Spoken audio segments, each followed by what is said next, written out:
Hey, how we doing today? It is Friday, March 31st.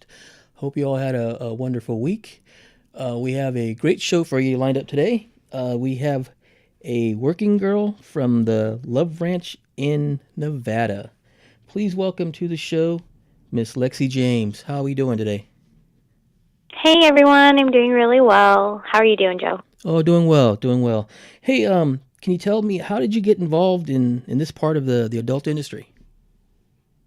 Well, actually, I've kind of wanted to do it for quite a long time. I remember I was too young to watch Cat House, but I remember kind of sneaking a peek at it Uh huh. when I was like staying with my grandma one night because she had all the good channels. Uh huh. So I kind of saw it sort of when I wasn't supposed to be watching it, and from then on, I was kind of fascinated with the whole thing.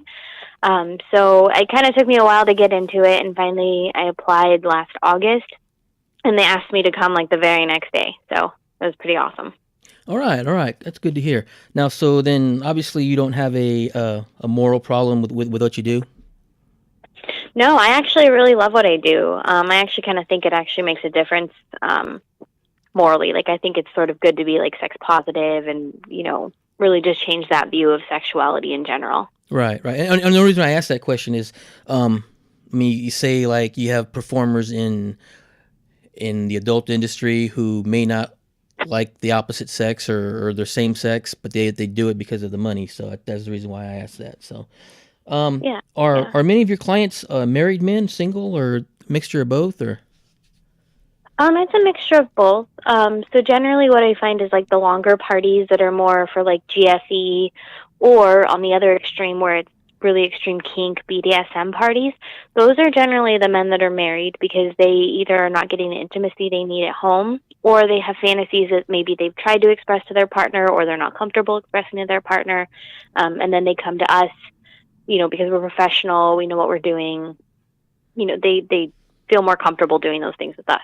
So. right. And do some of your clients' wives do they know about like what's going on, or do they bring the person bring their significant other to the party itself? Sometimes we do get couples, which is a lot of fun. But for the most part, I do think the men are playing on the down low. I think that they're trying to be very discreet. And realistically, it's better than going out and finding someone in a bar. We're clean, we're tested, we're drama free. Right. You have no chance of anybody finding out because we bill discreetly. So, unfortunately, cheating does happen, and it's a lot to do with communication in marriages. And but if that's going to happen and someone's going to pursue that kind of outside relationship, it's really best to get it from someone like us who's professional and you have there's a lot less risk involved. So, Right. Right. Now, what are your out of pocket costs for doing this in this line of work? so out of pocket costs, basically we pay for our own transportation. So whether we fly or we drive, that's not something the ranch can cover. I think legally it might be trafficking or something. I don't know. Just I know that that's a cost that we cover ourselves. Right. And then we also take care of all of our STD tests we pay for. So that adds up to about $400 a month, a little bit over that. So that's a cost that we pay out of pocket. We pay for all of our own condoms, lubes, toys, lingerie. We pay room and board every night for the room that we rent. Mm-hmm. Um, so that's a coverage cost. It's basically just rent. So, Right. Right. and then obviously like upkeep, nails, hair, waxing, all those things, those are on us. So. Okay. Okay. Now, say to give the listeners an idea of if they've never seen the Cat House show. I'm a customer. I walk through the door at the Love Ranch. What happens next? Okay, so basically what happens is you have two options. You can either go online ahead of time, see who's working. You can email the girls, start to interact with us. We have a forum, like a Bunny Ranch board, where customers can talk to us online ahead of time, Okay. and kind of like get involved in discussions. But if you don't want to do the work ahead of time, if you just walk right in the door and through the gate, what happens is our door girl will ring a bell and all of us will come running down the halls in our heels and line up for you in the parlor. Each one of us introduces ourselves, and then from there, it's kind of like a buffet of sexy women, and you just get to walk up and pick one. And when you take one of these girls back, we'll show you around. We'll give you a little tour of the place. give you some details and then kind of ask you what you're interested in, like what would make the best experience for you, so we can sort of customize what kind of party we give you, and then we talk rates. Okay, all right. Now, I know that's from the question previously. Now, you said you have to pay for your own testing. Yes, we do. Okay. Now, in the adult industry, the people that do the scenes, I believe they're tested every 14 days. How often do you guys have to test? So I think for films, usually they give you a 30-day clearance, so they do once a month testing. We're actually really, really thorough with it because we work so much more. We actually test every week. So Okay. once a month we do blood tests and a vaginal swab, basically to clear us of everything. And then weekly we do a vaginal swab for like gonorrhea, chlamydia, and then obviously a visual health check to make sure there's no bumps or anything that we should be concerned about. Okay.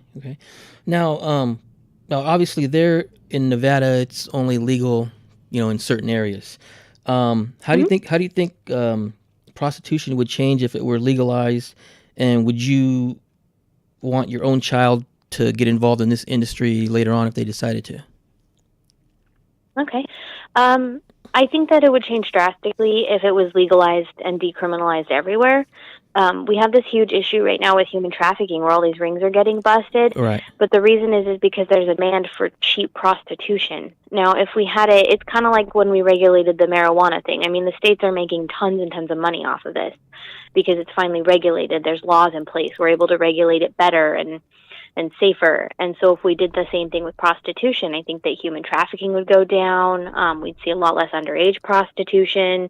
I have to have like a full-on criminal background check to maintain my license through the sheriff's department. So, right. And I have to come up clean every week on those tests or I don't get to work. So to me, it seems like such a logical thing to do. I don't really understand why it hasn't been done yet. But hopefully we can kind of follow in the footsteps of the marijuana things that are happening, because it would be a very good thing. Right. And actually, I had a discussion about my kid doing this last night. For me, the safest way to do it is to do it legally. There's no risk to my personal safety or my health. So if my kid wanted to get into something like this, I really would have no problem. I'm a very sexually open person. I plan to raise my kid in a sex-positive environment. And I don't have kids yet. But just in general, if they're happy and they're successful and they're in a career where they're really enjoying themselves, then I would absolutely be happy for them if they were doing this as well. Okay, so then you're in favor of legalization all over then. Yeah, Okay. yeah, absolutely. Okay, yeah, because your boss, he's up to a good start. I know he started with just the TV thing with the cat house, the bunny ranch, and I see now he's got several of them all over the place there in Nevada. So that's good for him. Yeah. What's your favorite ice cream? That's a good question. I actually, ironically, really like vanilla. Okay, all right. Yeah, because I feel like you can put anything in it and make it what you want it. So. Exactly. PlayStation 4 or Xbox? I used to be a PlayStation girl, but it's Xbox now because the PlayStation 4 lost all of its selling points that put it ahead of the Xbox. So. Okay, all right. Food-wise, Mexican, Chinese, or Italian, or something else? It's a toss-up between Italian and Mexican, I think. Okay. Now, what about this issue of Hustler in June, page 100? Mm-hmm. Can we talk about that? Yeah, yeah, absolutely. So I'm actually featured in the June issue of Hustler. It's actually on shelves now because they get released about 3 months early. Right. So Congratulations. I got prime real estate in there. Thank you. I'm pretty excited. I got prime real estate, so I'm on page 100. Kind of a big deal for me because I remember as a kid kind of sneaking peeks at my dad's dirty mags, and I just loved the way the female body looks on glossy paper. It's beautiful. Right. I was just more than being a horny preteen, I was really just admiring how amazing it looked. So for me, this is kind of a big deal. I'm really excited about being able to see myself that way. So. All right. Yeah, definitely, listeners. Check that Hustler issue out, page 100, June's issue. Definitely check it out. Now, yes, please do. Is there you were talking about there's a website where, say, if someone didn't want to be put in front of all the girls and all that. They could talk to you online. Where can they locate this website? Okay, so there's two options. For me, I have my own personal website, which is sexylexiejames.com. So you can always go there and you can talk to me. We can even Skype ahead of time in order to get more comfortable. Like if you're someone who really needs that interaction ahead of time, I'm more than happy to Skype with you beforehand. But you can also go to loveranch.net. And that actually pulls up all the girls that are available at any given time, and you can email them directly from their profiles. So it works out really well. You can get to know people pretty easily. So. Okay. Now, what is your schedule like for this weekend? If someone's listening and you've got them intrigued and they've seen what you look like and they want to go up and see you, what's your schedule like for this weekend? Well, this weekend I'm actually off. I'm back home in Southern California. So I won't actually be back in town until the 13th. I'm actually going out there to celebrate my birthday. So I'm hoping to have a really good birthday tour, lots of birthday sex, lots of potential out dates. We can go out and see the town and celebrate. So I'll be out for a week. And then starting in early May, I'm actually planning on relocating to the area so that I can be available full time whenever anybody wants me. I'll be there. So. All right. Well, early happy birthday. Thank you. Now, is there anything else you'd like to promote or bring up on the show? No, I think we've pretty much covered it. Happy to answer questions. If anybody wants to reach out to me, you can email. You can follow my Twitter. It's at sexylexiejames, or email me at lexiejames@loveranch.net. And I'm more than happy to answer any questions. Or make a recommendation if there's a certain type of girl that you're looking for. I'm happy to recommend someone, even if it's not me. I just like to see the girls in my house be successful. So, I think that's pretty much it. Okay, all right. Well, I definitely want to thank you for being on the show today. I do appreciate it. And awesome. Well, thank you so much. And if you definitely have other stuff coming up here in the near future and you'd like to get it out there to the public and the listeners, we'd love to have you back on. Okay, awesome. Great. All right, guys. I want to thank you guys for listening. You've been listening to the podcast by Mata. I'm your host, Joe Mata. You can find us on Twitter, Podcast by Mata. And on my bio there, you'll see where else you can find us. We have a website and we have a Facebook fan page and whatnot. So definitely tune in to this, and we'll see you next time.